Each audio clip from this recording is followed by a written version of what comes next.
Adha. Nah, kalau orang-orang yang di sana nih, di haji, itu malamnya mereka akan mabit di Muzdalifah, ngambil batu gitu. Kemudian kalau Habib Umar itu menyarankan mabit di Muzdalifah tuh jangan lama-lama. Kata Habib, kumpul laki-laki perempuan, nggak baik juga kalau kamu lama-lama, nggak perlu gitu.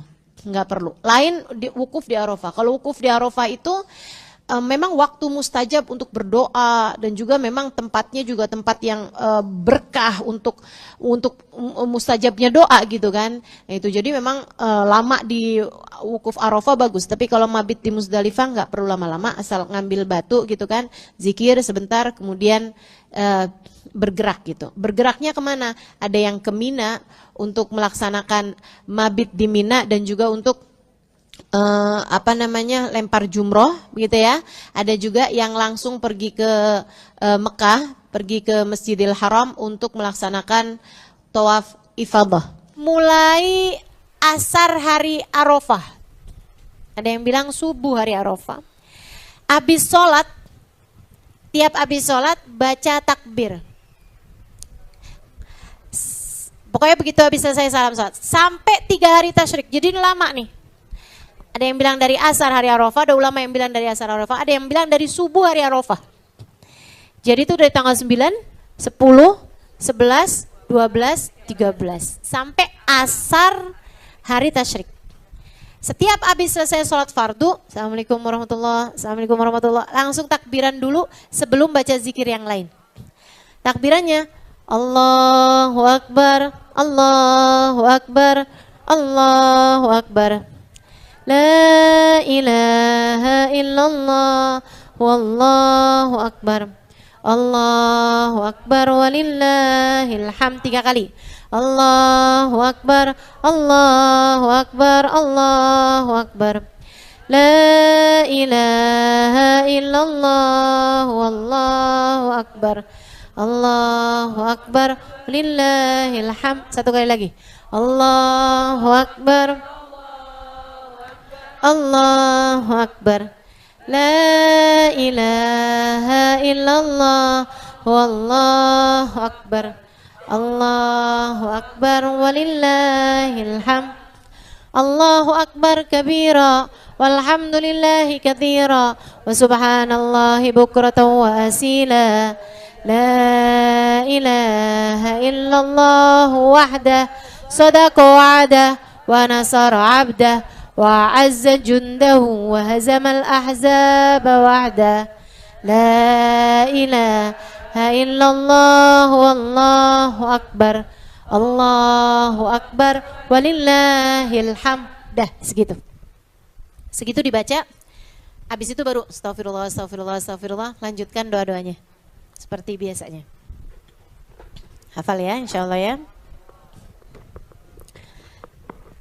Dibaca dari sejak hari Arafah habis asar ataupun habis subuh, dari itu sampai ke asar hari terakhir tasyrik, hari ke-13, tanggal 13 dari bulan Zulhijjah. Malam hari Idul Adha silahkan hidupkan malamnya dengan ibadah kepada Allah.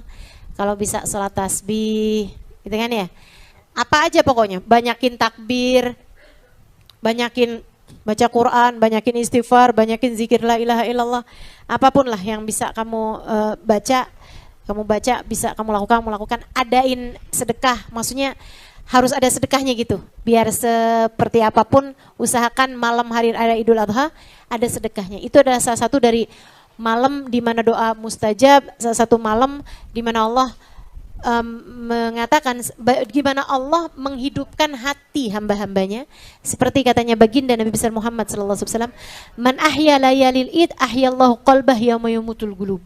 Siapa yang suka menghidupkan malam hari raya, Allah akan menghidupkan hatinya di saat hati yang lain mati. Guru saya Habib Umar bin Hafid mengatakan, hati yang lain mati itu kapan? Banyak hati mati itu kapan? Yaitu pada saat sakaratul maut. Banyak hati mati, insya Allah yang suka menghidupkan malam hari raya Idul Adha atau Idul Fitri, insya Allah Allah akan hidupkan hatinya di saat sakaratul maut. Sehingga kita meninggal dunia dengan membawa iman, Islam, cinta kepada Nabi Muhammad sallallahu alaihi wasallam, insya Allah. Kemudian teman-teman, pagi hari itu kita disunnahkan mandi hari raya. Kita disunnahkan bersih-bersih, kayak potong kuku gitu ya. Kecuali buat yang akan kurban. Nah, buat yang akan kurban, buat yang akan berkurban, jangan gitu ya. Jangan potong rambut, jangan potong kuku, jangan donor darah. Dari sejak tanggal 1 Dzulhijjah sampai hewan kurbannya dipotong. 3 itu aja. Kalau bersih-bersih mandi apa segala macam sih nggak apa-apa. Kalau urusan gosok gigi sih harus. Kata Ustazah sebaiknya jangan angkat-angkat apapun dari badan termasuk daki. Enggak, kalau daki mah angkat aja. Iya, kalau kotoran gigi mah angkat aja teman-teman. Yang dimaksudkan adalah anggota tubuhmu kayak rambut gitu kan. Bulu-bulu segala macam tuh nggak usah angkat dulu tuh. Di tanggal 1 sampai hewan kurbanmu dipotong. Ya, termasuk donor darah seperti yang tadi saya sampaikan. Kuku juga, jangan potong kukunya dari tanggal 1 sampai tanggal 10. Ustazah kalau nggak tahu terus potong gitu gimana Ustazah? Nggak boleh kurban, kurban juga. Ini hukumnya sunnah aja teman-teman. Sunnah aja, jangan potong rambut, jangan potong kuku, jangan donor darah. Ya, tapi hukumnya nggak wajib atau nggak haram juga gitu. Tapi sebaiknya jangan. Kenapa gitu? Rugi. Kenapa rugi? Sebab dengan pemotongan hewan kurbanmu itu anggota tubuhmu itu akan mendapatkan ampunan. Seperti mana yang disampaikan Nabi kepada Sayyidah Fatimah, ya Fatimah syhidi laki udhiyatik, wahai Fatimah saksikanlah ketika hewan kurbanmu dipotong, dengan kepalanya diampuni dosa kepalamu, dengan tubuhnya diampuni dosa tubuhmu, dengan tangan kakinya diampuni dosa tangan kakimu, dengan seluruh anggota tubuhnya diampunilah dosa seluruh anggota tubuhmu. Jadi biar rambutnya dapat ampunan dulu aja sebelum kamu potong. Kukunya juga seperti itu, gitu ya. Darahnya juga seperti itu. Jangan dikeluarin dulu dari tubuh atau donor darah itu sebelum kamu mendapatkan ampunannya. Ustazah kalau itu ambil darah ya sebaiknya juga hindari tanggal 1 sampai tanggal 10 atau sampai hewan kurbanmu dipotong. Ini khusus untuk yang mau potong kurban ya, yang mau potong kurban. Kalau nggak mau potong kurban sih terserah aja, potong kapan aja terserah rambut kamu gitu. Ya. Kurbannya dipotong kapan bolehnya? Mulai orang habis selesai sholat Id. Sebelum sholat Id, kamu disunahkan untuk jangan makan, jangan minum apapun dulu. Puasa dulu sampai sholat, gitu ya. Baju baru juga sunnah dipakai, minyak wangi juga sunnah dipakai, gitu kan ya. Pilih minyak wangi yang tidak beralkohol, begitu kan. Kemudian jangan tinggal sholat Id, teman-teman, jangan tinggal sholat Id. Sholat Id adalah sholat Idul Adha adalah sholat sunnah terbaik sepanjang tahun. Sholat sunnah terbaik sepanjang tahun. Jangan bandingin sama fardu. Ntar ada orang subuh kagak, sholat Id iya. Sholat subuh wajib gitu ya, itu nggak pakai tawar-tawaran. Nah sholat Id ini jangan ditinggalkan karena dia adalah sholat sunnah terbaik sepanjang tahun. Gitu ya, tahu kan cara sholatnya. Nah kemudian habis selesai sholat, potonglah hewan kurbanmu. Kalau enggak hari itu masih bisa besok, kalau enggak besoknya masih bisa besoknya, kalau enggak besoknya masih bisa besoknya lagi. Selesai dengan maghrib hari terakhir tasyrik.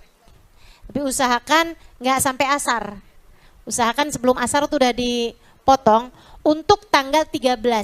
Tapi kalau untuk sebelum itu, maksudnya masih tanggal 10, 11, 12, mau potong malam juga enggak apa-apa. Potong habis asar, potong habis subuh, kapan aja waktunya kamu potong boleh aja. Hari lebaran Idul Adha sama 3 hari tasyrik diharamkan buat puasa. Karena Allah hendak menjamu hamba-hambanya dengan daging, namanya daging kurban. Karenanya teman-teman sekalian, tidak diperkenankan daging kurban dibagikan selepas hari tasyrik. Kalau dimakannya habis hari tasyrik, kamu simpen dalam kulkas nggak apa-apa. Nggak apa-apa. Kamu dapat nih kurban, kamu simpen dalam kulkas. Karena hari-hari ini banyak diundang temen nyate misalnya gitu. Tardah, saya makannya minggu depan, saya masaknya minggu depan. Enggak apa-apa teman-teman saya sekalian. Tapi dibaginya kurban itu selepas tanggal 13, itu keluar dari maksud, dari hikmahnya Allah Subhanahu wa taala memberikan kurban. Kurban itu tujuannya menjamu hamba-hamba Allah Subhanahu wa taala pada hari raya Idul Adha dan 3 hari tasyrik yang diharamkan buat puasa. Jadi kamu kalau kurban kan dibagi-bagikan tuh kambingnya. Ustazah boleh nggak kalau misalnya saya kurban tapi buat makan sendiri aja? 3 kilo digulai, 5 kilo bikin rendang, 5 kilonya dibuat abon. Sempet-sempetnya daging kurban buat abon. Kalau yang kayak beginian boleh nggak nih Ustazah? Boleh aja sih, bicara boleh tapi pelit. Bin bakhil, bin afrit, bin kikir. Ada orang kurban buat dirinya sendiri dan keluarganya gitu. Aneh-aneh. Teman-teman sekalian saya muliakan, daging kurban itu ibadahnya ada pada penyembelihan hewan kurbannya.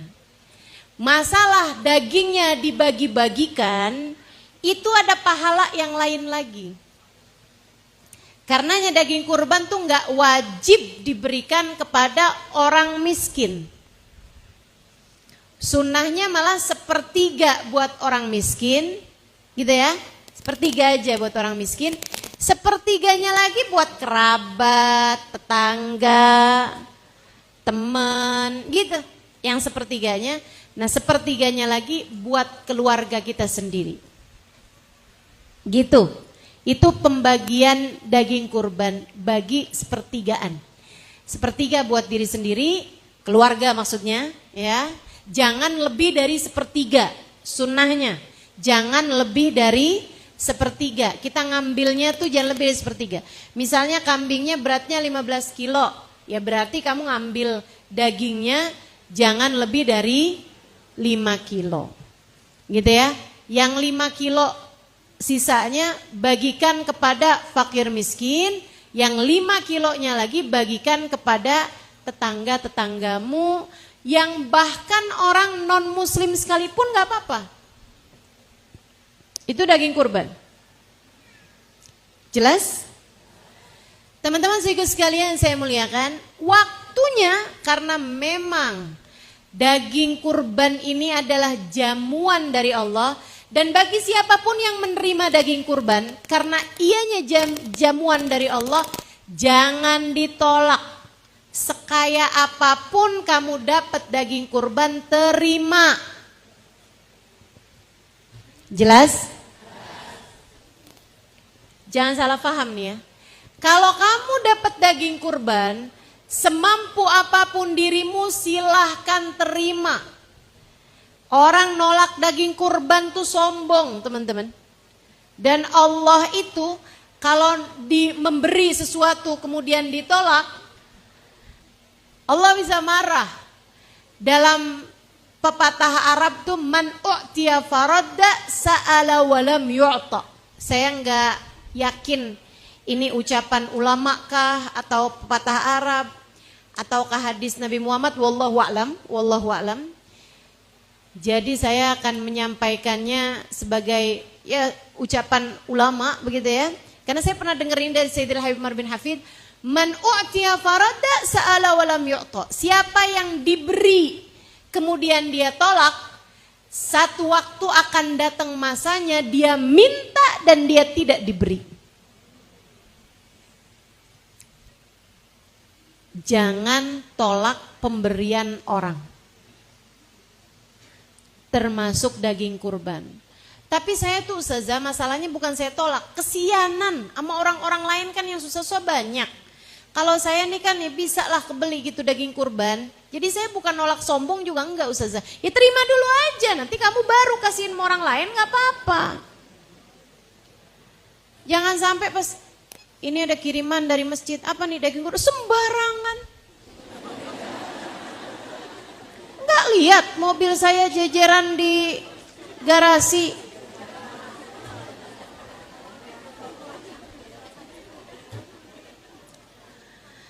Saudaraku sekalian yang saya muliakan, nah itu nggak boleh nolak pemberian dari Allah Subhanahu wa taala. Tuh kurban tuh jamuan dari Allah. Kalau dikasih, terima. Apakah harus dimakan? Belum tentu. Belum tentu, maksudnya nggak wajib. Nggak wajib dimakan. Kamu boleh kasihin orang lain, boleh. Nih ya, saya ini kan belajarnya detil, makanya saya tahu hukum juga secara detil. Teman-teman, daging kurban itu kalau diterima sama orang mampu, hukumnya itu sebagai ibahah. Tapi kalau diterima sama orang nggak mampu, sekali lagi nih ya, kalau diterima sama orang mampu hukumnya ibahah. Kalau diterima sama orang yang nggak mampu hukumnya tamlik. Apa bedanya Ustazah? Dengerin saya. Ibahah itu tidak boleh dijual. Kamu boleh makan atau kamu boleh kasihkan kepada orang lain yang nggak mampu. Tapi tidak boleh kamu jual. Ada orang terima kurban dijual? Kalau dia orang kaya nggak boleh. Ya, jelas ya. Kalau dia orang mampu nggak boleh. Nerima kurban dijual lagi tuh nggak boleh. Hati-hati nih ibu-ibu yang suka kayak lumayanan gitu. Dapat daging kurban dari masjid sana dia ngitung harga daging sekarang berapa ya? 130.000, lumayan nih. 5 kilo. 5 dikali 130.000. 5 kali 130. 650.000. Kebeli nih baju 1, kerudung 2. Saudaraku sekalian saya muliakan, nggak boleh. Kalau kamu orang yang mampu nggak boleh. Kecuali kalau kamu orang nggak mampu. Kalau kamu orang nggak mampu, Ustazah ukuran mampu nggak mampu ukurannya dari mana? Ya dari dirimu sendiri. Kamu lihat kamu mampu nggak gitu. Kamu butuh nggak, perlu nggak gitu. Saudaraku sekalian, kalau kamu ngerasa misalnya gitu ya, dapat daging kurban 5 kilo. Biasanya berapa sih dibaginya? 5 kilo? 2 kilo? Sekilo? Beda-beda.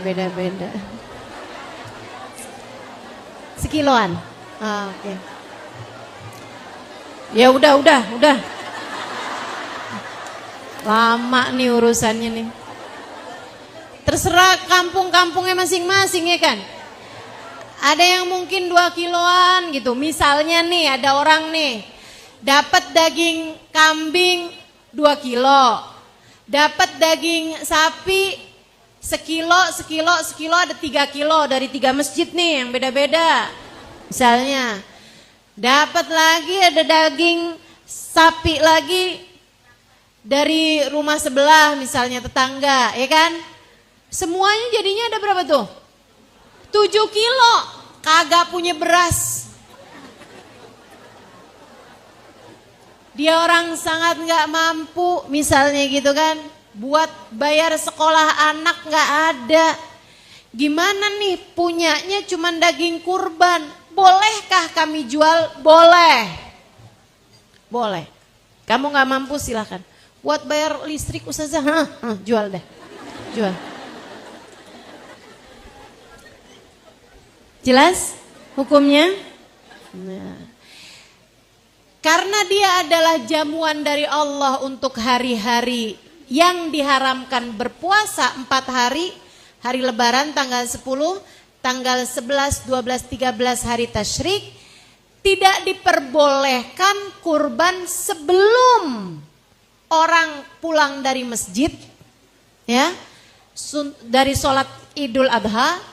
Nggak boleh tuh, belum masuk waktunya kurban atau sesudah tenggelam matahari hari ketiga tasyrik. Bahkan sebaiknya kurbanmu itu sudah harus terpotong asar paling terakhir hari ketiga tasyrik. Kenapa gitu? Karena kamu wajib membagi-baginya sebelum maghrib. Sebelum maghrib tuh harus selesai dibagi gitu. Dimakannya ya mungkin malamnya atau apa besoknya terserah. Tapi pokoknya hari-hari tasyrik tuh semua kurban tuh udah harus terkeluarkan. Sebab tujuan kurban sekali lagi memastikan bahwa orang di hari-hari Idul Adha itu pada bisa makan dengan daging yang dibagikan saat kurban.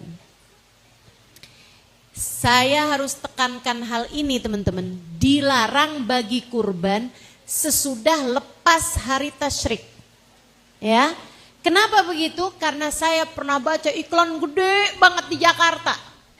Di Jakarta. Bahkan beberapa baliho gitu. Saya bacanya ya ampun, nih orang memang perlu banget belajar fikih. Biar ngerti syariat, enggak ngide-ngide. Enggak beropini sendiri-sendiri orang. Saya baca iklannya bunyinya kayak begini nih. Kurbanmu dibagi sepanjang tahun. Gambarnya kaleng-kaleng daging.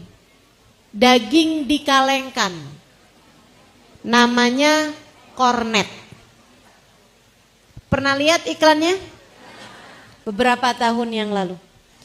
Dagingmu atau kurbanmu dibagi sepanjang tahun. Sekarang ada juga. Innalillahi. Siapa yang masang tuh ya? Kasih tahu tuh. Itu jatuhnya bukan kurban. Jadi kalau ada orang kurban, dagingnya itu dibikin jadi kornet, dibagi kepada orang kena bencana alam. Nah orang kena bencana alam kan kapan-kapan waktu aja. Ya kan? Bulan depannya lagi, bulan depannya lagi. Jadi daging kurbanmu itu dibagi sepanjang tahun. Jatuhnya bukan kurban. Jatuhnya hanya sebagai sedekah, teman-teman sekalian. Sebab sekali lagi tujuan kurban adalah memastikan, Allah tuh mau memastikan bahwa hari di mana diharamkannya berpuasa, semua hamba-hambanya Allah pada bisa makan daging kurban. Begitu. Ustazah saya emang gak suka daging. Ya itu masalah kamu. Derita lo itu mah. Enak kok gak suka. Kalau saya sih cukup pemahaman bahwa saya akan makan daging. Karena saya tahu Nabi Muhammad tidak pernah menolak daging. Nabi jarang-jarang bisa makan daging. Bukan karena beliau gak suka. Akan tetapi beliau tidak selalu punya. Tidak selalu dapat. Daging tuh di mana waktu aja, kapan waktu aja selalu jadi makanan mewah. Sampai zaman sekarang juga kan. Nabi gak selalu punya, gak selalu berkesempatan untuk makan daging. Akan tetapi Nabi Muhammad bilang, daging, sandaran, susu itu adalah yang tidak boleh ditolak. Daging, sandaran, susu. Sandaran maksudnya gimana? Ya kalau kamu dikasih sandaran, dipakai gitu kayak saya nih sekarang. Kasih sandaran saya pakai teman-teman. Gitu ya. Kalau dipersilakan ada sandaran ya sandaran. Kalau nggak dikasih sandaran jangan nyender ke belakangnya tuh. Jangan ditolak, maaf. Kita tidak boleh bersandar kecuali kepada Allah.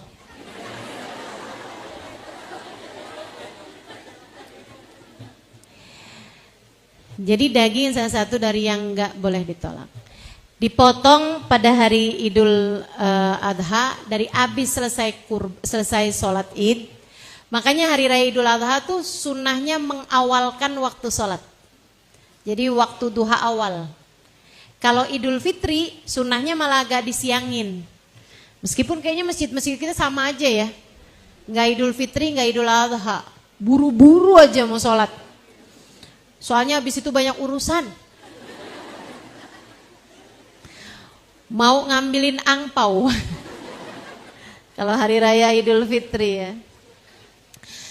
Teman-teman sih sekalian, nah itu sunnahnya kalau Idul Adha nih dicepetin sholatnya untuk mengawalkan waktunya potong kurban. Kalau Idul Fitri sunnahnya agak disiangin untuk memperpanjang waktunya takbir. Takbir mursal, takbir yang memang disunnahkan kapan waktu aja gitu. Di malam hari raya Idul Fitri sama pagi harinya. Gitu ya. Nah itu begitu habis selesai sholat, udah gak sunnah lagi takbiran Idul Fitri. Kalau Idul Adha itu juga gak sunnah lagi takbiran, akan tetapi setiap habis selesai sholat disunnahkan bertakbir, namanya takbir muqayyad, takbir yang berkaitan dengan waktu-waktu sholat, hanya sesudah mengerjakan sholat. Nah, kita takbiran dulu gitu kan, sampai asar hari ketiga tasyrik. Takbirannya dari mulai asar hari Arafah, bahkan ada yang mengatakan subuh hari Arafah gitu ya. Tapi biar aman, asar hari Arafah itu udah sunnah takbiran, maghrib, isya, subuh terus sampai besoknya, sampai asar hari ketiga tasyrik, tanggal 13 itu kita disunnahkan untuk mengumandangkan takbir. Saudara sekalian saya muliakan, apa hukumnya kurban? Ini karena memang udah bahas kurban, kita bahas kurban dulu nih. Teman-teman sekalian saya muliakan, apa hukumnya kurban? Kurban itu hukumnya sunnah alal kifayah. Apa maksudnya sunnah alal kifayah? Gini, kalau dalam sebuah rumah ada bapak kerja, istri nggak kerja dan nggak punya uang sendiri. Uangnya yang dikasih sama suami, sama anak-anak yang semuanya belum kerja, masih sekolah, masih dalam tanggungan orang tua. Itu kurbannya cukup satu. Cukup satu, diniatin keluarganya fulan. Gitu udah. Diniatin si bapak itu dan keluarganya. Dapat semua pahalanya insya Allah.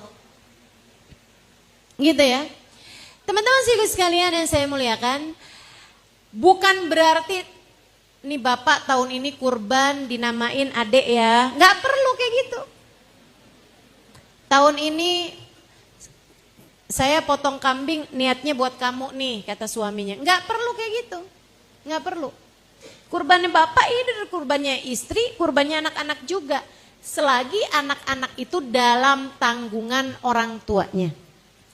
Berbeda dengan kalau istri kerja dan punya uang sendiri, gitu ya. Atau dia sih nggak kerja, tapi warisannya dong dari orang tuanya. Atau dia punya ATM ketok, tiap tanggal 1 ngetok rumah, punya kontrakan 15 pintu. Ternyata pintunya doang. Itu kalau misalnya begitu tuh, dia punya uang sendiri gitu, dia disunahkan buat kurban. Si istri itu jangan pakai minta duit suami, gitu kan? Saya mau kurban nih, Pak, bayarin Pak. Nggak bisa begitu ya, kecuali kalau suaminya memang ngasih ya. Kalau suaminya memang ngasih ya itu urusan suaminya deh.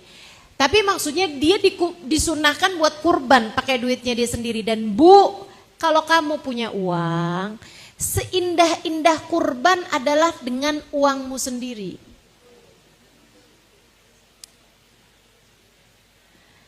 Gak usah minta sama suami, gak usah bilang sama suami, Bang, sapi boleh buat 7 loh Bang. Kamu sekalian saya ya Bang ya, nama doang, nama masukin nama. Gak usah, kamu punya uang, kurbanlah dengan uangmu sendiri. Berkah teman-teman, gak bakalan nyesel, gak bakalan rugi. Kasih tahu saya kalau kamu misalnya nih maksain kurban tahun ini, tahun depannya kamu susah, bilang sama saya. Sebab biasanya kalau udah belajar kurban tahun ini, rada-rada maksain tapi Ada, sebenarnya ada, cuman jadinya nggak bisa beli kerudung baru, nggak bisa beli sepatu baru, nggak bisa beli tas baru, misalnya gitu ya. Nah, kamu keluarkan tuh, walaupun dengan agak berat hati, bismillah kamu keluarkan buat kurban. Tahun depan insya Allah diberi kemudahan Allah untuk bisa kurban dengan leluasa. Gitu, saya nggak lagi doa. Saya lagi bilang.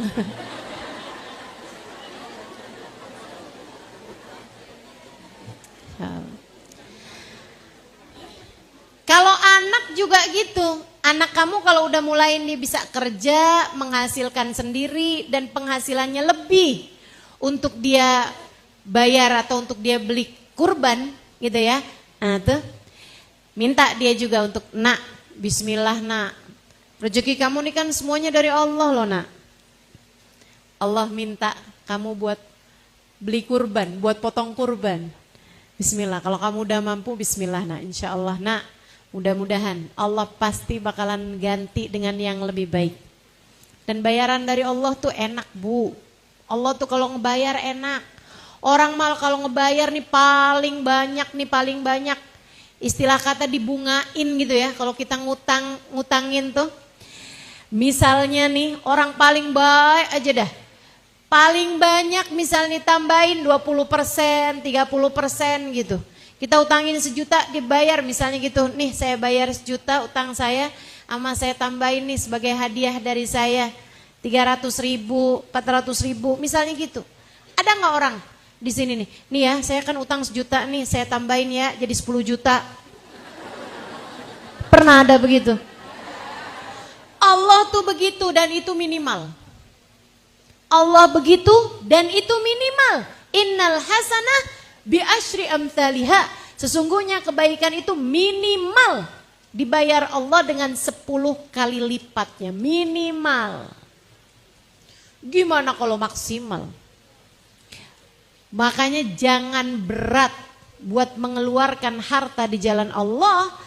Karena bayaran dari Allah, balasan dari Allah di luar nalar manusia. Dan saya sih ya lebih tertarik sama balasan-balasan yang tidak berupa uang.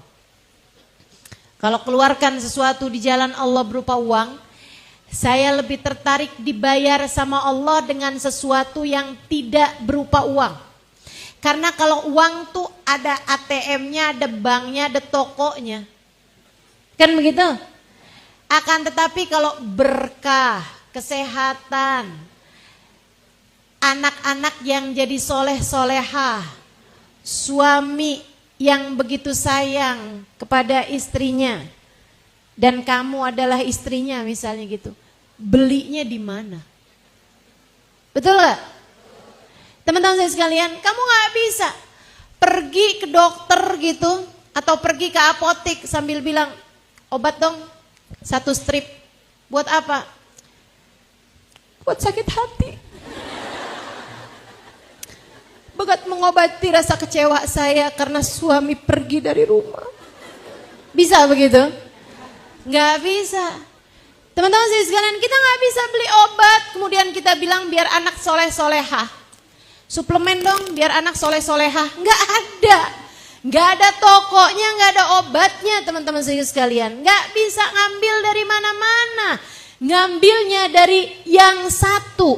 Allah subhanahu wa ta'ala. Dan itu seringkali Allah berikan sebagai balasan. Atas sedekah yang kita keluarkan. Atas harta yang kita jadikan lillahi ta'ala dalam karena Allah. Fisabilillah dalam jalan Allah.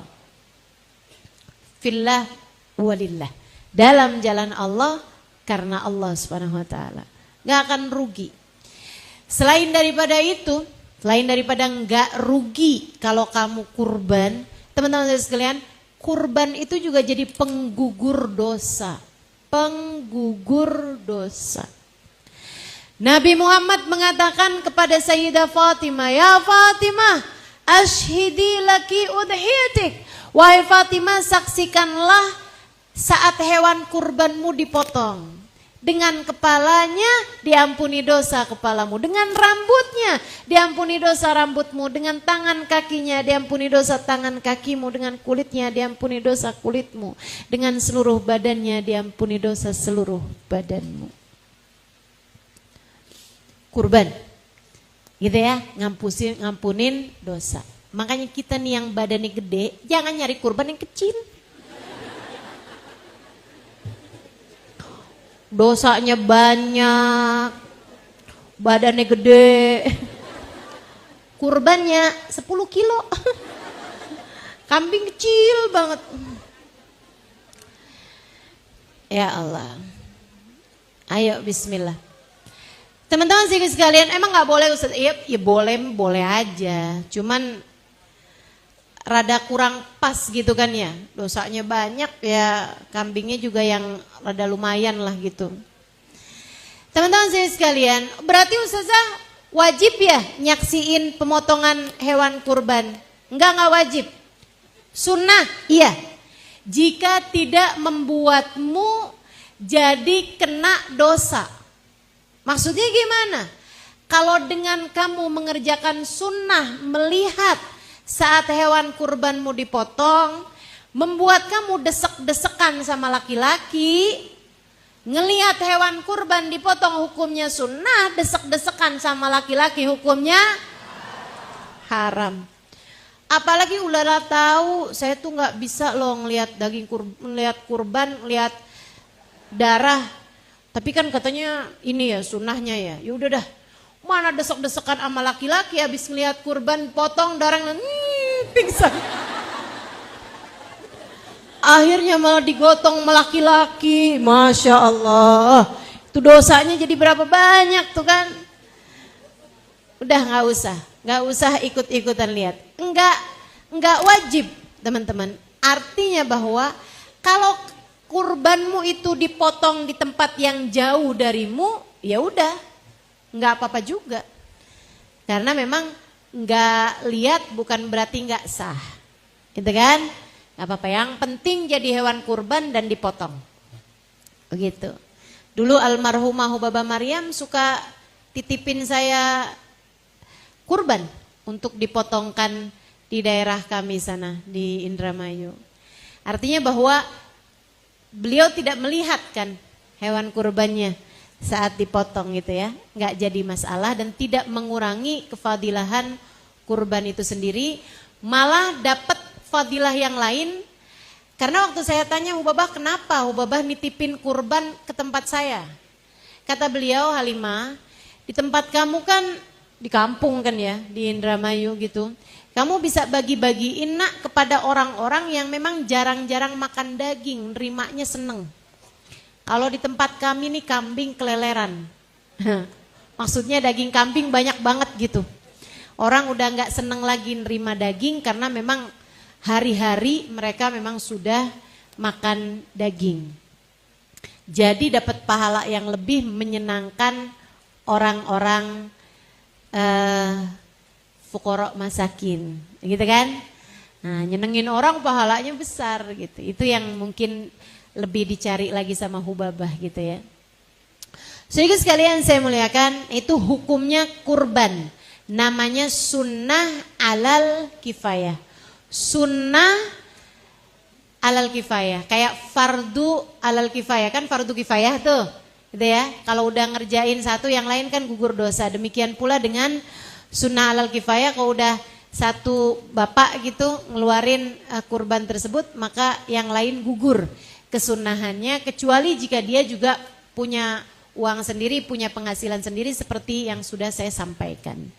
Jadi nggak usah tuh kurbanin misalnya gitu ya, buat anak yang masih kecil, buat anak umur 4 tahun, ini kurban atas nama anak saya umur 6 tahun, dia bahkan belum punya dosa. Yang diutamakan adalah kita-kita yang sudah dewasa, yang sudah pada punya dosa ini, karena kurban itu sekali lagi adalah untuk menggugurkan dosa. Begitu teman-teman sedikit sekalian. Nah, ada yang nanya sama saya kayak gini nih, Ustazah, kalau misalnya nih saya kurban, saya niatkan buat ibu saya udah meninggal, gimana Ustazah? Boleh, kalau kamu sudah mengeluarkan kurban kamu sendiri. Kalau kamu kurban 2 ekor kambing, yang satu buat kamu, yang satu buat ibu kamu, itu boleh gitu. Ibu kamu udah meninggal, gitu kan? Tapi ibu kamu masih hidup juga boleh. Tapi ibu kamu yang niatin, mah, nih mah saya kasih kambing buat mama. Mama kurban ya mah tahun ini, gitu ya. Nah itu boleh juga gitu. Tapi kalau kamu punya satu, sebaiknya niatkan diri kamu sendiri. Kenapa? Karena ini urusannya mendosa. Dosa kamu kan juga banyak. Iya kan? Niatin buat diri kamu teman-teman sekalian. Nah lain kalau kamu potong sapi misalnya gitu. Sapi kan bisa untuk 7 tuh. Bisa untuk bertujuh. Niatin buat suami nih misalnya gitu ya. Potong 1 ekor sapi gitu. Buat suami, buat istri, buat anak yang udah balik gitu kan. Misalnya gitu. Ada 2 orang nih udah balik nih, udah pada punya dosa kan kalau udah balik gitu ya. Ada 2 orang misalnya gitu. Berarti kan udah 4 tuh. Siapa lagi ya kita niatin ya kan bisa boleh 7. Ya udah deh, ibu saya udah meninggal misalnya gitu. Bapak udah meninggal juga misalnya gitu. Bapak mertua gitu kan. Nah tuh. Dan niatin seperti itu silahkan aja gitu. Tapi jangan melewatkan kurban dari diri sendiri dulu gitu. Ini tuh kayak urusan make masker di pesawat itu loh. Kalau terjadi apa-apa, make buat diri sendiri dulu, baru kemudian makein anak atau makein orang-orang yang lain. Kan begitu? Itu ya. Jelas ya? Insya Allah.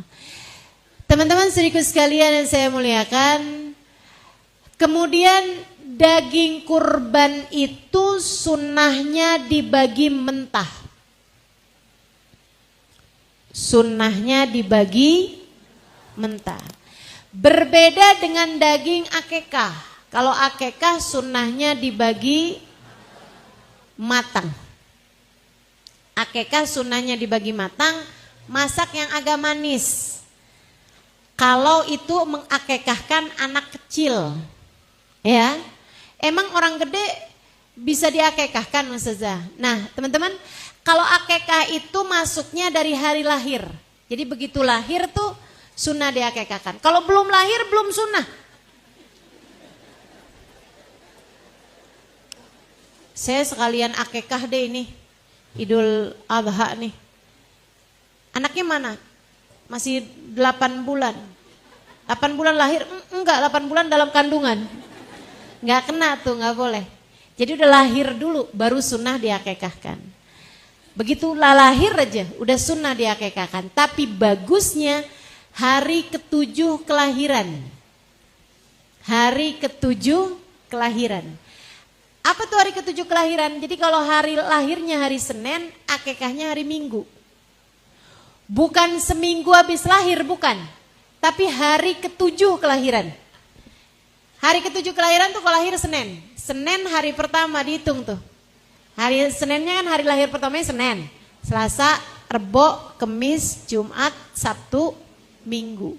Jadi hari Minggunya tuh sunnah akekah barengan sama dikasih nama, barengan sama dicukur rambut.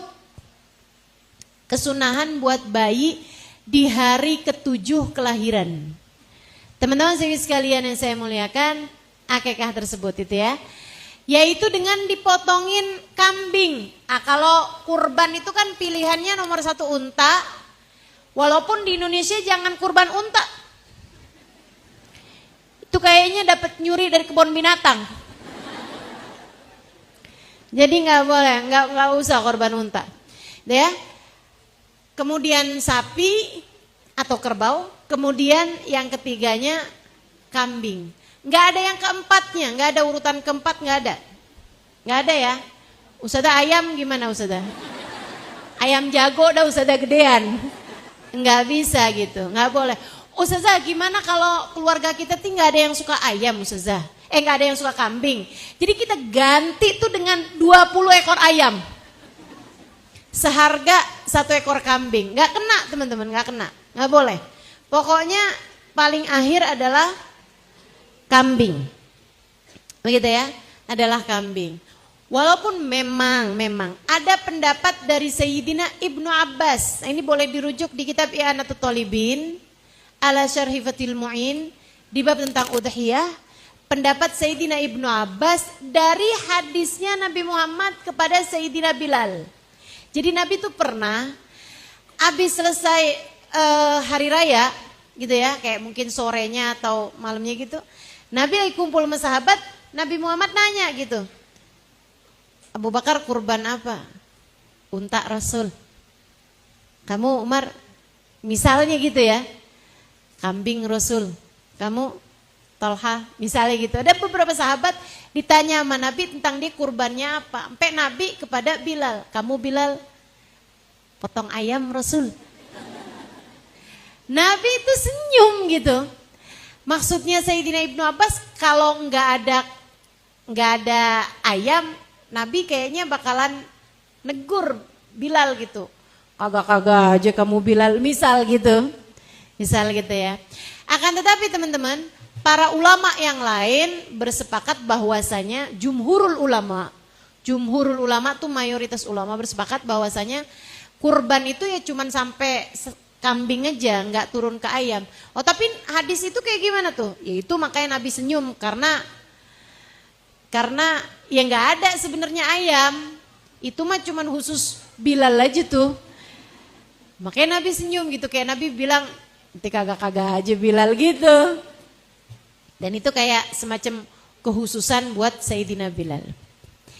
Saya sampaikan ini bukan untuk membuatmu hore kurban ayam tahun ini ikutan Sayyidina Bilal bin Rabah. Enggak gitu teman-teman, enggak gitu. Tapi saya sampaikan ini untuk membuatmu yang mungkin kapan ya bisa kurban ya. Tiap tahun boro-boro udah kebeli kambing. Beli ayam aja, ayam goreng di Kentucky itu juga udah kalau lagi ulang tahun aja kayaknya.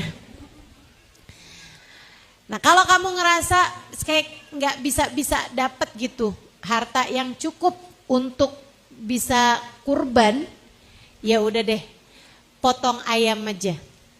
Ikutan sama Sayyidina Bilal bin Rabah. Tapi niatnya bukan niat kurban, niat belajar kurban. Kayak semacam doanya gini, ya Allah kepengennya sih sapi nih ya Allah. Pengennya sih harapannya sapi. Tapi ya Allah baru bisanya potong ayam doang. Ya Allah walaupun ayam kan ada darah yang mengalir, ya Rob terimalah ia di sisimu. Gitu. Niatnya jadi bukan niat kurban tapi niat belajar kurban. Niat latihan kurban. Teman-teman sekalian, niat kurban kecil deh gitu, mini kurban. Sehingga sekalian, nah kalau kamu kurbannya ayam, jangan kamu taruh di masjid. Saya nggak mau aja nih, masjid di Tanah Abang kebingungan kenapa banyak ayam. Ini ayam siapa ya? Kata Ustaz Halimah boleh. Aduh, nanti jadi salah paham orang-orang. Gitu ya. Kalau kamu potongnya ayam, niat belajar kurban, potong di rumah aja. Dan jangan dibagi mentah. Orang yang nerimanya bingung. Daging apa ya ini ya? Sapi bukan. Ayam, kambing bukan, gitu kan. Ayam, masa ayam? Nah dah, mendingan kamu bikin opor, kamu kasihin ke rumah tetangga barengan sama lontong. Nah enak banget tuh. Begitu ya. Sehingga sekalian yang saya muliakan, ini untuk kurbannya. Kalau sapi bisa untuk 7, kambing untuk 1 untuk kurban. Kalau untuk akikah nggak ada pilihan. 1 ekor kambing untuk anak perempuan, 2 ekor kambing untuk anak laki-laki, dan nggak boleh dicicil. Saya sih punya anaknya laki-laki ya, tapi baru bisa kebeli 1 kambing doang. Ya udah deh 1 kambing dulu deh ya. entaran lagi kalau mampu gitu kan, beli kambing lagi gitu jadi 2. Nggak usah begitu teman-teman. Nggak usah. Sama halnya dengan gimana ya, nggak bisa-bisa nih akekahin 1 kambing nih. Udah saya beli aja dah kambing 3 kilo dulu gitu. Nanti lagi kalau kapan-kapan gitu ya. Sekarang 3 kilo badannya gitu. Ntar kapan-kapan 3 kilo kepalanya. Kapan-kapan nggak bisa. Harus potong 1 ekor kambing. Jadi buat laki-laki 2 ekor kambing. Ustazah kenapa kok dibedakan? Itu syariat Allah memang seperti itu teman-teman. Dan nggak usah pakai tanya ini itu. Kalau menurut saya sih hikmahnya adalah bahwa perempuan itu emang dari dulu gak nyusahin. Anak perempuan murah. Akekah aja cuma 1 ekor kambing, gitu kan ya. Nah itu dah, kayak gitu aja dah hikmahnya gitu. Saudaraku sekalian saya muliakan, anak perempuan 1 ekor kambing, anak laki-laki 2 ekor kambing. Dipotong paling bagusnya hari ke-7 kelahiran, udah boleh dari sejak tanggal 1. Dan waktunya panjang selama hidupnya anak tersebut. Bahkan kalau anaknya meninggal dunia orang tuanya belum pernah akekah, ya udah gak apa-apa juga deh akekahin. Gitu ya. Nah sampai ada anak belum diakekah, sampai orang tuanya meninggal, dirimu nih misalnya, belum diakekah. Karena orang tua sepertinya juga emang nggak terlalu mengerti juga urusan akekah mungkin, atau kamu rasa kayak orang tua saya nggak pernah mampu deh untuk beliin saya kambing dulunya misalnya gitu. Nah sekarang ketika kamu mampu silahkan akekahkan dirimu sendiri. Kana sallallahu alaihi wasallam aqa'an nafsih. Dulu Nabi Muhammad itu bayar akekah atau menyembelih akekah untuk diri beliau sendiri. Jadi nggak apa-apa, jangan sedih. Orang tuamu belum mengakekahkan, kamu akekahkan diri sendiri aja kalau memang kamu mampu. Dan ini teman-teman saudara sekalian, Nabi Muhammad dulu mengakekahkan diri beliau sendiri. Gitu ya. Bayar 1 ekor kambing atau sembelih 1 ekor kambing, kemudian kamu masak. Kalau akekah itu sunnahnya dibagi mateng. Sunnahnya lagi teman-teman sekalian, dimasaknya agak manis, tafaulan, biar anaknya juga jadi anak yang manis. Manis akhlaknya, manis kepribadiannya, menyenangkan gitu ya. Jangan jadi anak yang asem bener nih anak. Jadi anak yang pahit gitu kan, jangan. Sehingga sekalian saya muliakan, dan sunnahnya dipotong tidak di tengah-tengah tulang. Ini kalau akekah. Kalau akekah, tulangnya tuh jangan dipotong di tengah-tengahnya. Tapi potongnya di persendian-persendiannya. Begitu. Kalau akekah, sunnah ya. Kalau misalnya dipotong biasa aja Ustazah nggak apa-apa juga. Tapi bagusnya tuh kayak gitu. Kalau akekah, makanya memang beda-beda tuh. Makanya mesti bilang, biasanya sama tukang potong tuh, saya potong kambing akekah. Nah itu biasanya kalau tukang potong yang memang ngerti agama gitu ya, itu biasanya dia akan paham gitu.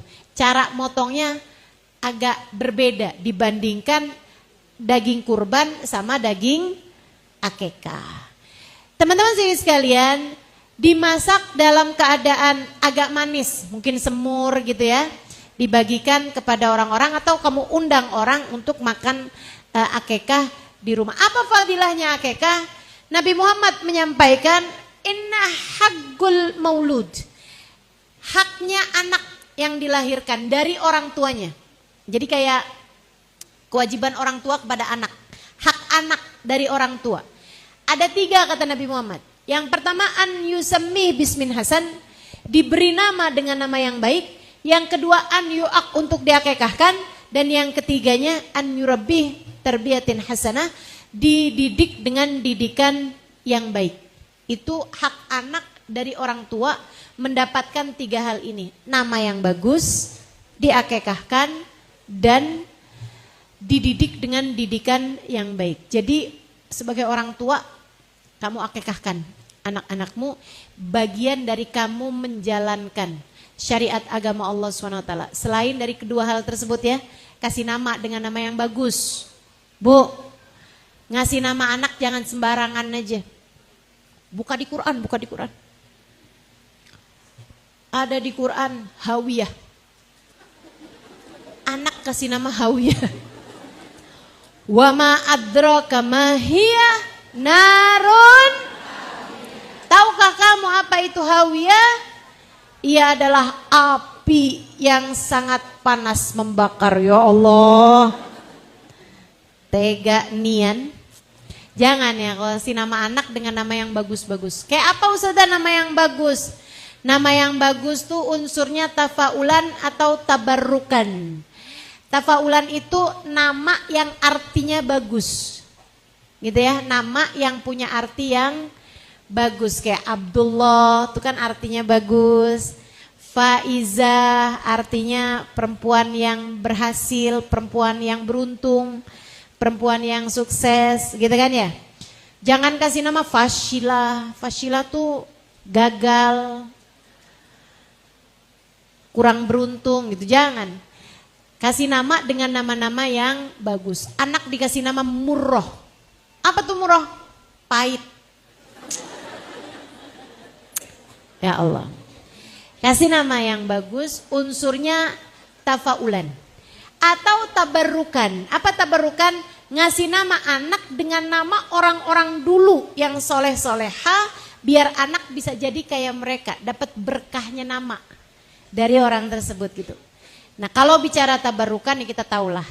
Ngasih nama anak kalau laki-laki paling bagus adalah Muhammad. Biar dapat berkah dari Nabi. Kalau perempuan kasih nama dengan nama Fatimah, Khadijah, Aisyah. Kalau laki-laki kasih nama Abu Bakar, Umar, Uthman, Ali, ya, Hasan, Hussein, gitu kan? Nah itu nama-nama yang bagus. Dididik dengan didikan yang bagus-bagus. Dalam hadis yang lain Nabi Muhammad menceritakan tentang akikah. Kata Nabi Muhammad, kullu maulidin murtahin hatta yuaddi haqiqatu. Semua anak tuh tergadai sampai dibayarkan akikahnya. Artinya tergadai kayak gimana? Sama kayak barang Bu masih tergadai. Ibu-ibu sekalian, kamu punya motor tapi digadai, bisa dipakai apa enggak? Kamu punya gelang tapi digadai, bisa dipakai apa enggak tuh gelang? Enggak bisa. Kebaikan atau kemanfaatan dari barang tersebut terhalang kalau kamu belum lunasi. Nah, anak kata Nabi Muhammad tergadai sampai dibayarkan akikahnya. Dalam artian semua kebaikan yang dilakukan anak tuh orang tua dapat serta pahalanya loh. Kecuali kalau anak tersebut belum diakikah, masih tergadai gitu. Masih belum lancar aliran kebaikan-kebaikannya anak pada orang tua kalau belum diakikahkan. Nah, jadi kalau kamu udah mampu untuk bayar, bayarlah akikahnya. Ustazah, boleh enggak satu kambing diniatin akikah juga, kurban juga? Ini pertanyaan rumit. Bolehkah satu kambing Ustazah diniatkan akikah juga, diniatkan kurban juga? Karena saya nih belum pernah akikah Ustazah, sekarang ini datang kesunahan kurban hari raya Idul Adha. Boleh nggak saya beli kambing, saya niatin akikah juga, saya niatin kurban juga? Boleh apa nggak boleh? Sok-sokan jawab. Bilangnya nggak tahu gitu kan, biar saya jawab. Ini adalah pertanyaan yang lama ada di benak saya cari di kitab kagak nemu-nemu. Akhirnya saya tanyakan kepada guru saya, Sayyidil Habib Zain bin Smith, Mufti Syafi'i di kota Madinah. Itu beliau itu teman-teman pinternya urusan fikih sampai setara mufti. Udah boleh duduk di majelis fatwa. Beliau teman-teman menulis kitab fikih berjudul At-Taqrirat As-Sadidah, dan kitab tersebut dibahas di pondok-pondok pesantren di Indonesia sini. Kita doakan semoga beliau panjang umur. Panjang umur dalam sehat, dalam berkah insya Allah. Biar betah hidupnya di dunia. Biar bisa terus-terusan memberkahi kita semua. Pinter banget. Satu kesempatan saya tanya kepada beliau, ya Habib, mal hukum al-jama' bainal udhiyah wal aqiqah. Apa Habib hukumnya ngumpulin akikah sama udhiyah? Teman-teman saya sekalian yang saya muliakan, ya saya orang kalau nanya sama ulama tuh nggak usah panjang-panjang pertanyaannya. Ulama tuh udah paham ditanya gitu. Nggak usah panjang-panjang, Beb, jadi ceritanya gini nih Beb. Ada orang belum dikekah Beb. Terus dia datang kurban gini nih Beb, bisa kebeli cuman 1 ekor kambing. Boleh gak kebanyakan panjangan. Udah aja deh, jamak bainal akikah wal udhiyah. Terus Habib bilangnya kayak begini. Fihi khilaf bain Ramli wa Ibnu Hajar. Udah gitu doang. Teman-teman, makanya kalau belajarnya nggak panjang kagak ngerti nih jawaban Habib nih. Habib Zain bilang begitu. Terus Habib bilang juga fi Bushrul Karim. Kata beliau ada dalam kitab namanya Bushrul Karim. Nah, saya rujuk di sana lagi dan di sana disampaikan ada khilaf. Boleh menurut Imam Romli dan nggak boleh menurut Imam Ibnu Hajar. Kesimpulannya bagaimana nih dengan khilaf ini? Memang ikhtilafu ummati rahmah. Jadi gini aja. Kalau kamu adalah orang mampu yang bisa akekah juga, entaran lagi juga nabung bentaran kamu bisa kurban juga, atau ini lagi waktunya kamu bisa kurban, nanti nabung lagi asal kamu nggak buru-buru kebeli tas baru, sepatu baru, kamu juga bisa bayar akekah juga, sendiriin aja. Biar kamu penuh dapat pahalanya. Yang sekarang kurban, ntar lagi akekah. Gitu teman-teman. Khurujan minal khilaf, biar keluar dari khilafnya para ulama. Tapi kalau kamu adalah orang yang seperti yang tadi saya sampaikan, mau nabungnya susah nih. Alhamdulillah bisa kebeli kambing 1 nih sekarang, bisa dapat uangnya buat kebeli kambing 1. Niat akekah juga, peniat kurban ya. Kalau misalnya saya niatin akekah, berarti saya nggak dapat pahala kurban. Dan belum tentu tahun depan bisa kurban. Sekarang alhamdulillah nih, dapat rezeki. Habis jadi maklaran rumah. Misalnya gitu. Nah teman-teman sekalian, kalau memang begitu kondisinya, ya udah 1 kambing tersebut niatkan akekah sekaligus kurban. Dilaksanakannya dengan cara kurban apa akekah? Ya karena memang waktunya kurban, silahkan laksanakan dengan cara kurban. Artinya dibagi dalam keadaan mentah. Gitu teman-teman saya sekalian. Dibaginya seperti yang tadi saya sampaikan ya, 1/3 buat orang-orang miskin misalnya gitu, orang-orang yang gak mampu. Kemudian 1/3-nya lagi dibagikan kepada tetangga-tetangga, kerabat-kerabat gitu ya. Kemudian 1/3-nya lagi silahkan ambil untuk diri sendiri. Bagusnya ngambil untuk diri sendiri teman-teman. Yang diambil bagusnya hati. Kemudian lebihnya lagi kalau kamu mau ambil adalah paha dari kambing tersebut. Paha depan belakang. Belakang lah, depan namanya bukan paha, tangan. Kok salah-salah nih kan. Dah bismillah. Begitu ya. Itu hukumnya akekah dan kurban. Nah kemudian teman-teman saudara sekalian, jangan lupa puasa hari Arafah. Dan hari Arafah adalah merupakan hari yang mulia. Kamu disunahkan menghidupkan malamnya dengan ibadah. Salah satu ibadahnya adalah untuk membaca la ilaha illallah wahdahu la syarikalah lahul mulku wa lahul hamdu yuhyi wa yumit wa huwa ala kulli syai'in qadir. Kalau bisa bacanya sampai dengan 1000 kali di malam Arafah.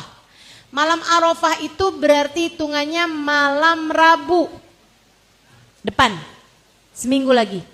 Hari Arafahnya banyakin baca zikir, banyakin baca doa, banyakin baca surat Al-Ikhlas. Kalau bisa sampai 1000 kali. di hari Arafah.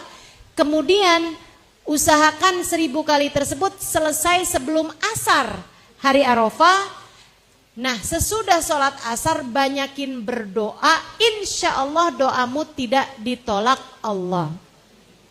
Ustazah, hitungan hari Arafahnya barengan sama orang wukuf di Arafah apa barengan ngikutin tanggal orang Indonesia? Tergantung kamu ada di mana. Kalau kamu ada di Indonesia, maka ngikutin tanggal kamu di Indonesia. Kalau kamu sedang wukuf di Arafah, maka ngikutin tanggal Arafah di Saudi Arabia. Begitu kan ya? Nah, teman-teman sih sekalian, nggak usah terganggu sama sekarang udah haji loh di sana. Masa kita masih Arafah? Nggak apa-apa kalau kamunya emang ada di sini, ya ikutin waktu kamu di Tanah Abang. Ikutin waktu kamu ada tinggalnya di mana gitu. Kita tinggal di Indonesia, ikutin waktu sama yang ada di Indonesia, gitu ya.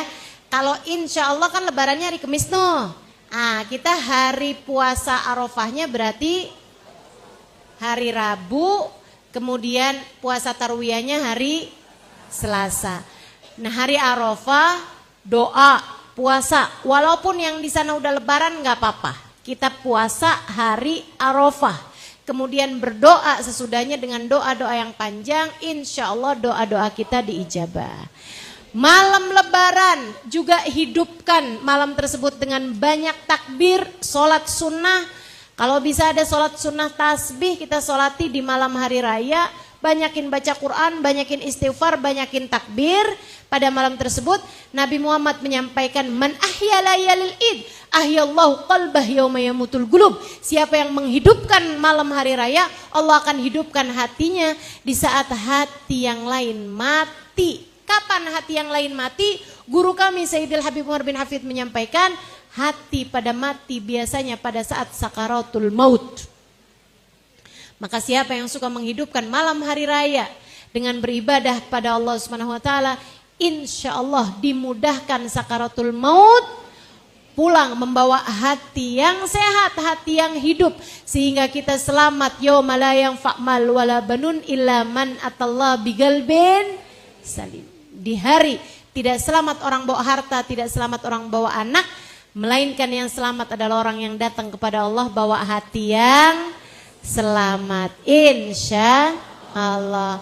Pagi hari raya sunnah mandi, bersih-bersihin semuanya teman-teman saudaraku sekalian.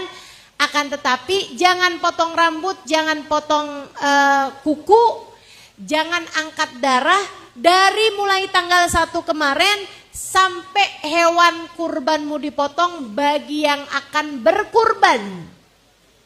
Ya, untuk yang nggak kurban nggak apa-apa. Silakan, sunnah hari rayanya tersebut potong kuku atau bersih-bersih gitu kan.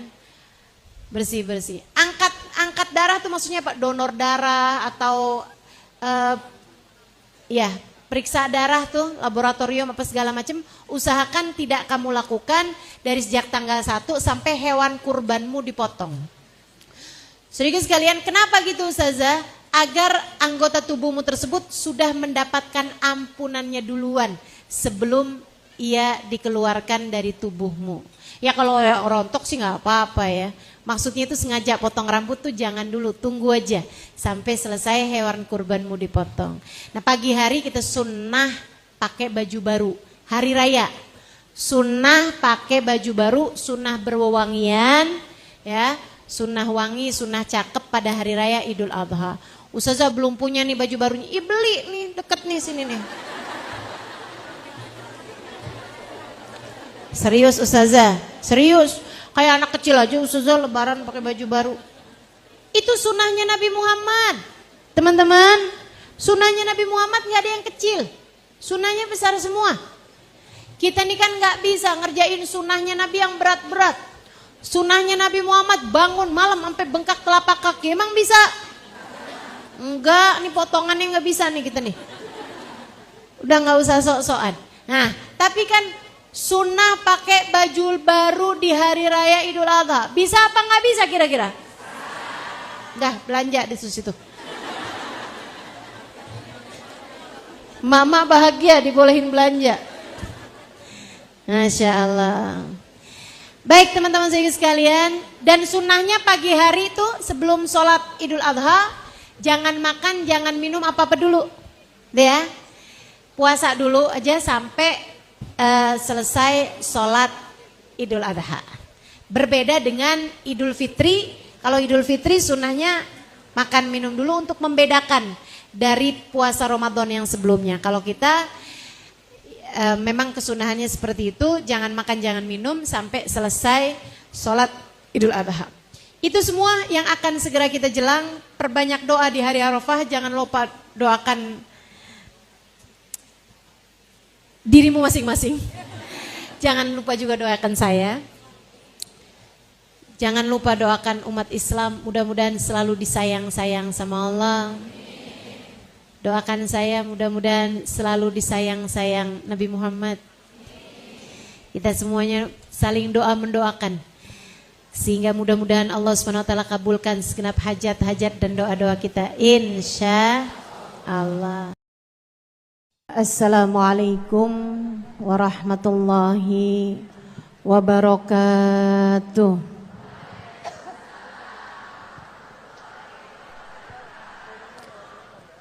Alhamdulillah. Wassalatu wassalamu ala Rasulillah Muhammad ibn Abdillah wa ala alihi wa sahbihi wa man wala. Subhanaka la ilma lana illa ma 'allamtana innaka antal alimul hakim. Rabbi shrah li sadri wa yassir li amri wahlul 'uqdatan min lisani yafqahu qawli, amma ba'du. Alhamdulillah, Allah sampaikan juga saya ke tempat ini. Masjidnya Allah Subhanahu wa taala, bait min buyutillah, rumahnya Allah. Mudah-mudahan kita udah disampaikan di rumah Allah di dunia. Allah sampaikan pula ke Baitullahil Haram di Mekkah. Dan Allah sampaikan pula di tempat keridhaannya surga Allah di akhirat nanti insyaallah. Amin ya rabbal alamin. Rabbi la tukhzini yawma yub'atsun yawma la yanfa' mal wala banun illa man atallaha biqalbin salim. Kata Nabi Ibrahim yang Allah tuliskan dalam Al-Quran, ya Allah, jangan kecewakan aku, jangan buat aku susah pada hari di mana engkau membangkitkan hamba-hambamu. Nanti di akhirat saat manusia dibangkitkan, ya Allah, jangan buat saya susah, jangan buat saya kecewa. Yauma la yanfa' mal wala banun. Hari yang itu loh ya Allah, hari yang tidak bermanfaat orang bawa harta, hari yang tidak bermanfaat orang bawa anak. Yang bermanfaat hanyalah orang yang datang pada Allah biqalbin salim, dengan membawa hati yang selamat. Karenanya siapapun di antaramu yang akan menuju ke akhirat, semua dari kita menuju ke akhirat. Siapapun di antaramu yang kepengen di hari akhiratnya nanti menjadi orang yang tidak susah, menjadi orang yang tidak sedih, menjadi orang yang tidak kecewa, menjadi orang yang tidak ketakutan, menjadi orang yang berhasil. Siapa di antaramu yang kepengen di hari akhiratnya nanti berbahagia, bersukacita?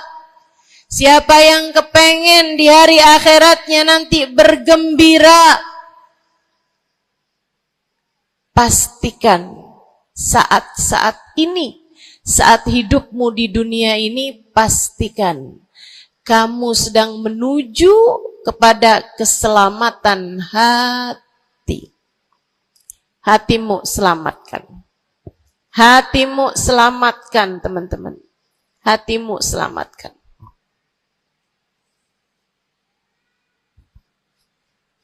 Semoga Allah karuniakan kepada kita selamatnya hati, insya Allah. Amin.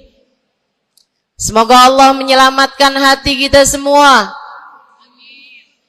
Semoga Allah menyelamatkan hati kita semua.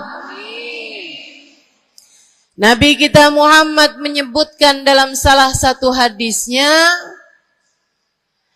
ala inna fil jasadi mudghah, idza salahat salahal jasad kulluh, wa idza fasadat fasadal jasad kulluh. Ala wahiyal qalbu. Kata Nabi, ketahuilah sungguhnya dalam diri manusia terdapat segumpal darah. Apabila ia bagus, ia selamat, ia bersih, selamatlah seluruh anggota tubuhnya. Apabila ia rusak, ia hancur, ia gelap, ia mati, maka hancur pulalah seluruh anggota tubuhnya. Ala wahiyal qalbu, ketahuilah segumpal darah tersebut bernama hati. Maka bu, ka, de, na, ne, banyak nenek-nenek di sini.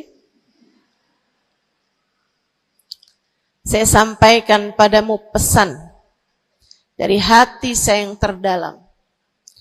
Berhati-hatilah dengan hati. Yang hati-hati sama hati, apa yang ada di dalamnya? Coba silahkan. Silahkan kamu pikirkan nih, kondisi hati saya ini kayak apa. Kita kalau badan lebih gampang ngerasainnya. Saya kalau ditanya, Ustazah lagi sakit? Iya. Sakit apanya Ustazah? Kaki. Saya bisa jawab. Tapi kalau kamu ditanya misalnya, gimana kabar hati kamu?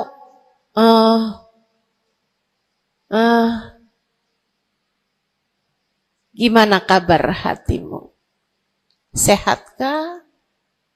Sakitkah? Atau bahkan sakaratul maut?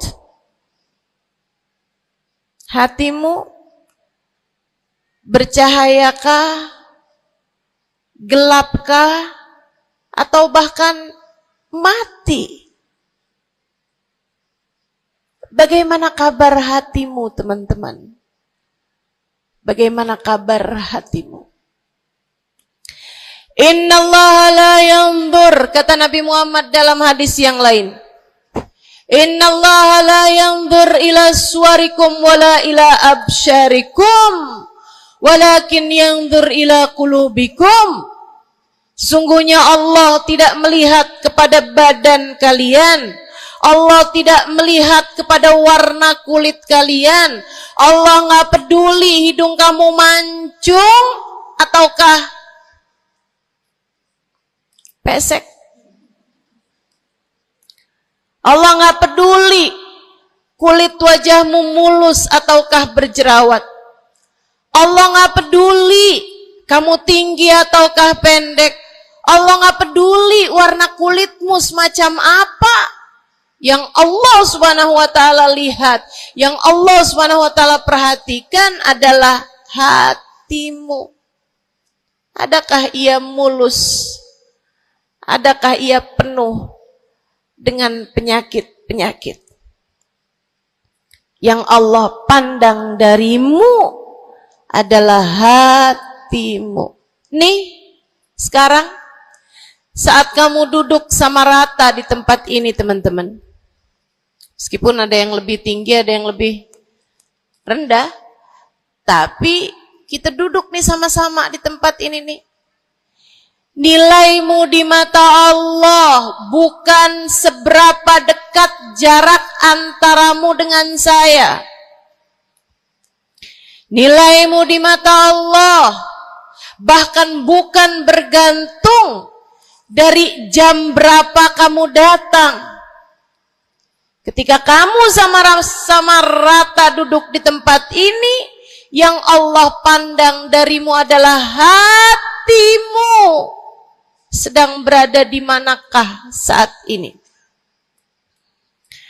Yang duduk di tempat ini sembari mikirin ntar pulang enaknya makan apa ya.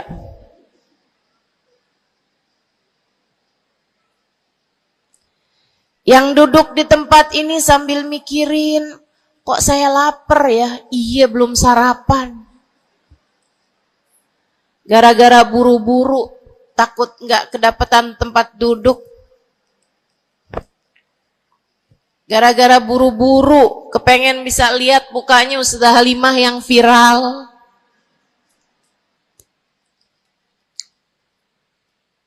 Hatimu. Allah melihat darimu nilaimu di hadapan Allah. Nilaimu di hadapan Allah saat ini bukan bergantung dari seberapa awal kamu datang. Bukan bergantung pada hal-hal yang lainnya. Akan tetapi yang Allah lihat darimu adalah hatimu. Adakah Allah di dalamnya? Adakah Allah di dalamnya? Adakah Allah di dalamnya? Pun demikian dengan kamu saat sholat, pun demikian saat kamu sedang sedekah. Semuanya masalah hati, teman-teman. Semua masalah hati.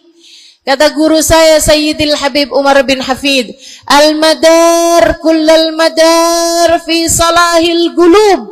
Urusan segala urusan, sumber segala macam urusan, dasar segala macam urusan ada pada bagusnya hati.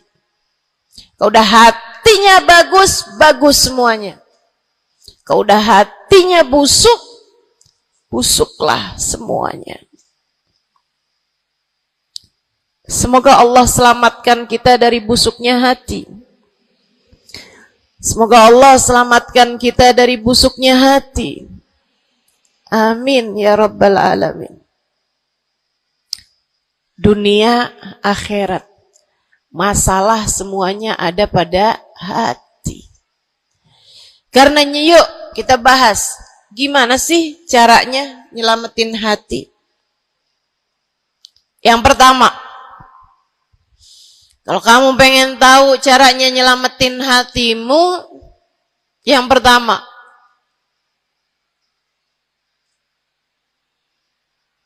bersihkan sampah-sampahnya. Nih, kamu mau rumah itu biar bagus, biar terjaga, biar selamat. Kamu lihat dalamnya, oh banyak sampah. Banyak noda, banyak kotoran. Dari mulai kotorannya cicak, ayam, sampai mungkin anjing. Karena lama nggak ditempatin.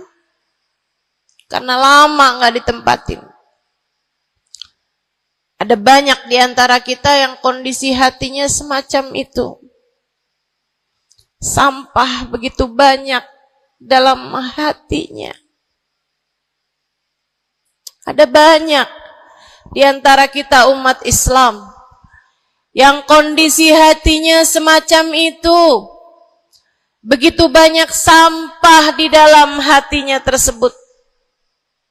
Semoga Allah selamatkan semuanya. Amin. Maka hal pertama, kalau kamu kepengen punya hati yang selamat, yang nomor satu adalah bersihkan hatimu dari semua sampahnya keluarin. Apa sampahnya hati? Dosa-dosa yang telah kamu lakukan. Idza aznabal abd nakat fi qalbihi nuqtah sauda. Kata baginda kita Nabi besar Muhammad, idza aznabal abd, ketika seorang hamba mengerjakan dosa, tertorehlah di dalam hatinya satu titik hitam. Sampahnya hati. Kamu tiap kali bikin dosa, dosa apa aja? Bukan hanya dosa besar, zina, bukan hanya dosa besar, minum minuman keras atau narkoba, bukan hanya dosa besar, judi atau riba. Bukan hanya dosa-dosa besar. Kalau itu titik hitam yang sangat besar tertoreh di dalam hatimu itu. Bahkan dosa-dosa kecil, sekedar marah-marah sama suami atau ngambil uang suami. Gimana? Pernah? Rezeki istri solehah ustazah. Lagi mau nyuci, kelihatan alhamdulillah. Emang haram ya ustazah? Ya haram, bukan punya kamu. Kan katanya ada hak istri dalam harta suami. Iya betul kalau dia kasih. Kalau dia kasih, kalau nggak kasih, nggak halal juga. Bahkan dosa-dosa kecil, seperti melihat tetangga, terus kamu bilang, ya ampun, cakep banget ya. Nyesel saya nggak kawin sama dia.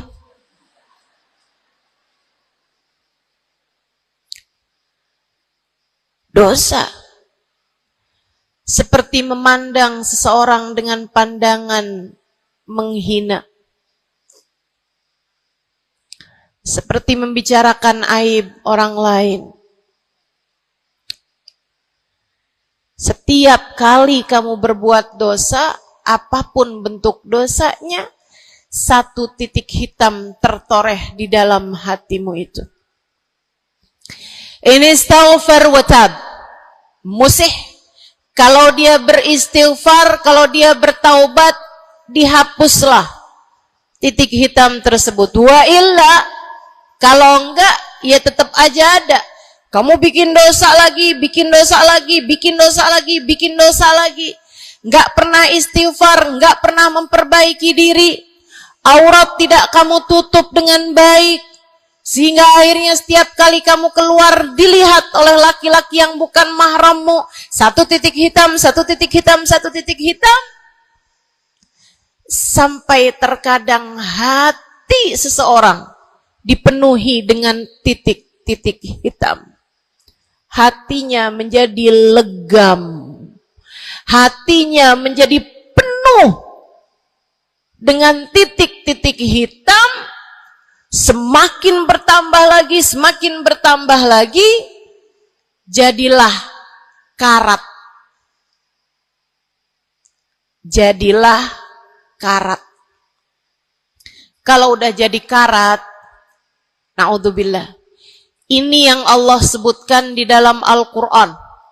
Kata Allah, kalla, a'udzubillahi minasyaitonirrajim, kalla, balrana ala qulubihim bima kanu yaksibun, kalla, innahum an rabbihim yawma idin lamahjubun. Kalla, kata Allah, balran, ada ran, ada karat di dalam hati mereka, tersebab dosa, dosa, dosa yang menumpuk tanpa pernah dimohonkan ampunan. Kalla, innahum an rabbihim yawma idzin lamahjubun. Orang kalau hidup bawa karat hasilnya apa? Orang kalau hidup bawa karatnya hati, hasilnya apa ya Allah? Kalla innahum an rabbihim yawma idzin lamahjubun. Orang yang hatinya punya karat, pada hari tersebut ia akan terhalang dari Allah Tuhannya. Guru saya Sayyidil Habib Umar bin Hafid menyampaikan tafsir mengenai ayat ini. Kata Habib Umar bin Hafid, tidak mati dengan membawa iman. Orang yang hatinya penuh dengan karat, apabila datang ajal menjemput, iman terkeluar, tercerabut dari dalam hatinya, hingga ia pun mati, keluar dari atas muka bumi ini dengan tanpa membawa iman Islam. Dia keluar dari atas muka bumi ini bukan sebagai hamba Allah, bukan sebagai umat Nabi besar Muhammad sallallahu alaihi wa ala alihi wasallam. Dia meninggal dunia dalam keadaan su'ul khatimah. Na'udzubillah min dzalik. Jangan biarkan karat memenuhi hatimu. Jangan biarkan hatimu, dosa-dosa yang telah kamu lakukan menjadi berkarat dalam hatimu itu. Saya kesian sama kamu. Nggak apa-apa. Hidup terus-terusan ngontrak, nggak apa-apa. Hidup nggak pernah punya kendaraan sendiri, nggak apa-apa. Nggak pernah punya HP yang canggih, nggak apa-apa. Saya hidup di atas muka bumi ini, nggak pernah ada yang datang melamar saya. Jadinya sampai di usia di atas 30-an tahun, saya masih menjomblo, Ustazah. Nggak apa-apa. Ustazah, saya udah menikah 10 tahun, belum ada anak juga, Ustazah. Nggak apa-apa. Ustazah, suami saya kawin lagi, Ustazah. Nggak apa-apa.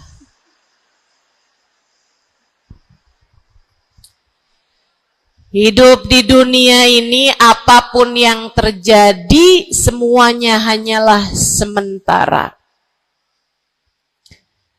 Kamu hanya perlu memastikan agar tatkala datang ajal menjemput, kamu punya modal. Dan modal utamanya yang nomor 1 adalah hati yang bersih. Hati yang selamat. Kamu bawa pulang menghadap Allah Subhanahu wa ta'ala bigalbin salim. Kamu bawa hati yang selamat. Insya Allah. Qul amantu billah thumma istaqim. Kata Nabi Muhammad sallallahu alaihi wasallam kepada seorang pemuda yang meminta nasihat, ya Rasulullah, ausini, wahai Rasul, tolong nasihati aku. Kita kalau ketemu orang mulia, jangan minta duit, Bu. Kita kalau datang ketemu sama orang-orang yang kita tahu doanya mustajab, sangat soleh, hidupnya baik, apalagi jika dia adalah kekasih Allah Subhanahu wa ta'ala. Kamu kalau berjumpa dengan ulama, jangan minta sesuatu yang duniawi. Tirulah para sahabat ketika berjumpa dengan Nabi Muhammad. Biasanya mereka meminta satu dari 2 hal. Yang pertama, mereka minta doa. Ida'ili ya Rasulullah, doakan aku wahai Rasul. Ibu juga gitu. Kalau ketemu sama ulama, ketemu orang soleh, ketemu kiai, ketemu habib yang kita tahu doanya mustajab, bertemu Hubabah, mintalah doa. Tapi